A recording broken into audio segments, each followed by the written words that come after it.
Hi everyone. In this video I'd like to talk about Chapter 8. What Chapter 8 involves is estimating what we call bad debt expense. And what happens with bad debt expense, it occurs because we sell an accounts receivable. In other words, we sell to people and we hope they pay us, in short, and sometimes they don't. So what we're trying to do is anticipate how much of our receivables we're not going to collect, and we call that doubtful accounts. So to get into this and how it works is we have to analyze our accounts receivables. So in 811, what's owed to us is $1,401,800. So that's the total amount of dollars receivable is owed to us at the end of the year, December 31st. And then what we do is we do what's called an aging of accounts receivables, which is simply look at those receivables and kind of stagger it or base it on how far past due it is, or some might not be past due. So the ones that say not past due here, the 892,000, are the customers that probably came in the month of December that we established credit with that are going to pay us in 30 days, which would be January of the next year.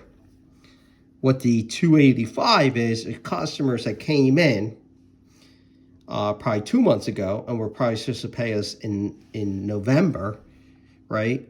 But did not pay us. So these customers, and again, it's customers, it's not just one person, total owe us $285,000, but why they're in this row here or category is because they're late. They're either 1 day late or 30 days late. The 101 are people that are either 31 days late or 60 days late. The 63,000 are people that are 61 or 90 days late, and then there's 91 to 180 days late. And then down here, they're really late. The 17,700 are people that really should have paid us a half a month ago. What these percentages over here are estimates. Why the percentage is greater with the over 180 days is because they're half a year late. And what you're saying is you don't anticipate the likelihood of collecting that is not going to be that good. So what we're really saying is I'm not going to collect 100, or I'm not going to collect 80% of this, or I'm going to collect 20% of that, but the 80% is what I don't think I'm going to collect. It's a percentage. This is, you don't think you're going to collect half of this. This is 16%, 8%, 1%. And finally, the people that still owe you money that are not late, that's 0.75%. So what they did, I'm going to slide down here and show you the solution, is they took those percentages and just multiplied across. So here's the dollar amounts given, here's the percentages, and what you see here is a total that we don't think we're going to collect. So 1,401,800 is owed to us. We don't think we're going to collect 63,410 of that. So what we're trying to tell people or tell our investors is we want to put some money aside to be prepared for that. So in 811, it's just simply take the percentages, multiply it by the amount, and get that amount. In 812, pertains to 811, but in 812, now what they want you to do is set up this fund. It's what's called an allowance for doubtful accounts. It should have a credit balance, and after you do the adjustment, it has to have a credit balance, so its normal balance is a credit. What 812 says, and it has a debit balance of $5,140. Why it would have a debit balance is because the year before, you didn't put enough money in this account.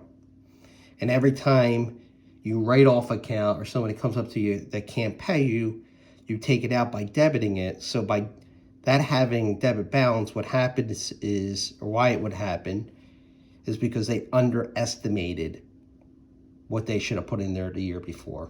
So that's why you see this 5,140. To record that journal entry, what you're going to do is always Anytime you're doing the allowance for doubtful accounts adjustment at the year end, it's always going to be a debit to bad debt expense and a credit to the allowance for doubtful accounts. Down here in the math, why we added the two together was because it had a debit balance. If it had a credit balance, we would have minused it. So by adding the $63,410 with the debit balance of $51.40, that's where they got the $68,550. So that's what the journal entry looks at like. Why we do that is because what we're trying to do is record an expense based off of an estimate, because we know people are going to pay us. That expense is going to reduce the profits to the company, and then we're going to credit this allowance account. By crediting the allowance account, now we're going to have money put aside. So again, to summarize, in 811, what we do is we look at our accounts receivables, we analyze them. We try to determine an amount of the total receivables we don't think we're going to collect, and we do that off an estimate. Once we do that, what we're trying to do is put money, so to speak, aside, so when people don't pay us, we can withdraw it out of that account. By doing that, we're being proactive. We're recording an expense before it occurs, and then we have this fund, slush fund, money set aside that we could take out when people don't pay us. All right, hopefully this helps. We'll talk to you soon. Take care.